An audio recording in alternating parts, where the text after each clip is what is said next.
Hello everyone. Welcome to Confessions Jury, where Reddit's AITAH stories go on trial. Make sure to listen carefully and express your verdict in the comments section below. Moving on to the first case. Case 1. Am I the bad person for telling my sister I don't know if I love her after finding out about her 5-year affair? My sister moved in with me because she got pregnant 5 months ago from what she claimed was a one-night stand. I love my sister, so of course, I took her in. My husband is overseas for 6 more months, so it was nice to have her around because I care about her very much. On Monday, I came home and saw my sister and a strange woman in a screaming match on my doorstep. I obviously didn't know what was happening, but I saw the woman poking my pregnant sister's shoulder, so I intervened. I sent my sister inside, and she begged me to send the woman away. I didn't understand what was going on, but I wanted the altercation to end for everyone's sake, so I told the woman as much. Then she started screaming, asking me if I was also sleeping with her husband. I was like, what?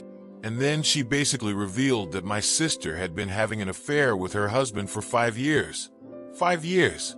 She had everything printed out. Chats, photos, emails, receipts. It was disturbing to see, and I didn't want to go through it all. But a few things were established. My sister knew about his wife. She knew she was the mistress and liked it. This woman was a stay-at-home mom to their 4 kids, one of whom has a severe disability from a car accident. Her husband knew about my sister's pregnancy and even took her on a baby moon to celebrate it. The affair had been going on the entire time, with my sister believing he would eventually leave his wife for her. My sister had fully embraced the role of being the other woman and was emotionally invested in their relationship, despite his repeated lies about leaving his wife. I told the woman I was very sorry and that I obviously didn't know, but I asked her to leave because this wasn't going anywhere, and I didn't want the neighbors to call the police.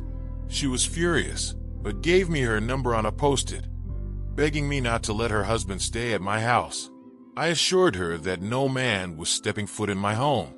My sister was begging me not to believe the woman, calling her a vindictive ex-wife. I told her, all right then, let's look up the marriage online.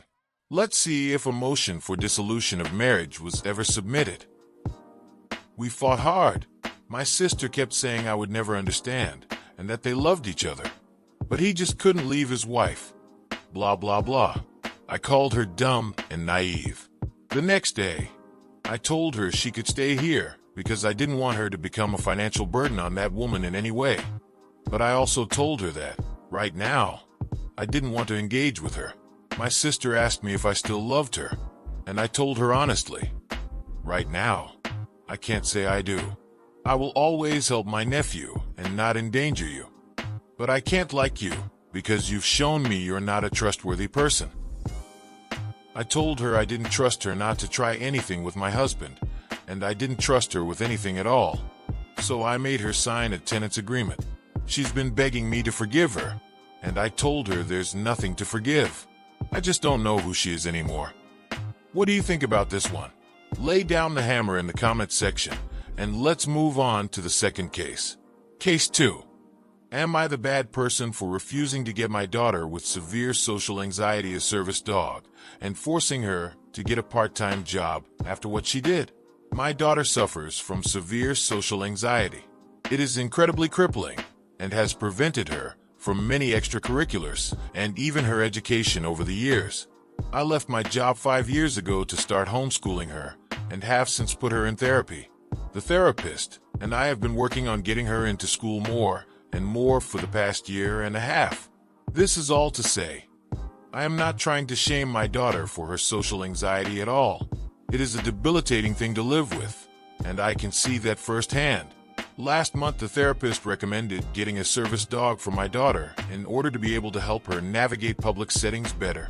Despite thinking this was a huge responsibility, I did see the excitement on my daughter's face.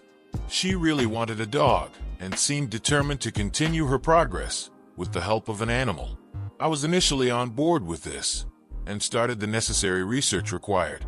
However, a few weeks ago I left my daughter with my sister-in-law for a few days because my mother was sick and I needed to visit her a few hours away, and my husband was on a work trip. The plan was for my SIL to continue her homeschooling for as many hours as she could manage, but instead I got a call from her 2 days in demanding I take my daughter back home. I came to find out that my sister-in-law had to leave the house for a few hours and asked my daughter to take care of her senior dog. This dog is very old and small. She was adopted just over a year ago, so she's still a bit weary of people. My daughter, in an attempt to recreate some stupid online video, took this senior dog to the roof of the house and left her there. The poor thing was so scared, she shit herself on the roof, shaking, while my daughter filmed. Of course, this didn't go to plan, and the dog ended up falling off the roof and into the swimming pool out of sheer luck. However, due to her age and size, the dog ended up breaking a few ribs in her paw. When I heard this, I was absolutely livid. I confronted my daughter immediately, and she admitted to wanting to recreate a video she saw online. She then proceeded to use a defense that went along the lines of, "That dog is old. If it were younger, then nothing would have happened." She also mentioned how she didn't really think what she did was that bad because it's an unloved shelter dog with no real value, like a service dog or a newborn puppy. I was very upset to hear these words coming out of my daughter's mouth. I have no idea where she learned this from, considering neither me or my husband share these beliefs. I instantly told my daughter that she would not be getting a service dog. I also told her that she would have to pay her aunt's vet bill no matter what it took, because the bill is in the thousands. She will have to find a way to make that money. My daughter got upset and said I was being unfair because she can't get a job due to her social anxiety, but I told her she should have thought about that before doing what she did. My daughter has since then been attempting to search for a part-time job that requires minimal face-to-face interaction. Despite me and my husband helping her, she was only able to find a waitress job. I asked my sister-in-law if she was okay with my daughter working the vet bill off instead, but she refused, saying she really had no interest in having my daughter anywhere near her house or dog again, and I honestly thought that was fair enough. So I told my daughter she had to find a way to stick with this, because that vet bill was her responsibility only. My husband told me I might be an AH for suggesting our daughter pay off the entire bill, and that we should probably just restrict her pocket money until the bill is paid off. I think that's not a good enough punishment, because her pocket money isn't earned. It's what me and my husband give her for free time at the start of the week. Also, this bill is entirely her fault and therefore her responsibility. It's unfortunate that the only jobs available are in customer service, but what else can we do? My daughter's therapist also reached out, saying she thinks it was wrong of me to completely take the service dog idea off the table, considering it is a medical necessity, as well as pointing out that suddenly forcing my daughter into an unfamiliar job may be a bit too daunting. What about that? Who would you rule for? State down your ruling, and let's move on to our third case. Case 3. Am I the bad person for considering leaving my wife, who cheated on me 15 years ago, now that our kids are in college? My wife cheated on me 15 years ago. Her affair lasted a couple of weeks. I was really hurt at the time, but we also had twin daughters who were 3. And for me, my kids were my utmost priority, and I did not want them to struggle at all. So I decided to stay with wife, who followed all the reconciliation steps.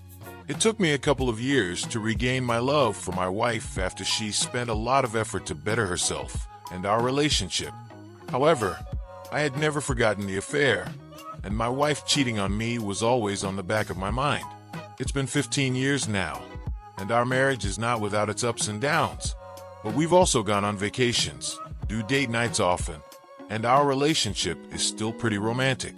Our daughters turned 18 a few months ago, and they are both in university now. I am really proud of both of them and could not be happier. But now that they're both in college, and now that they're independent and entering adulthood, I have been seriously considering the possibility of a divorce. As a parent, I think I have done my job and have done my best to raise them in a loving home. I do love my wife, and if I ask her for a divorce, it will completely blindside her.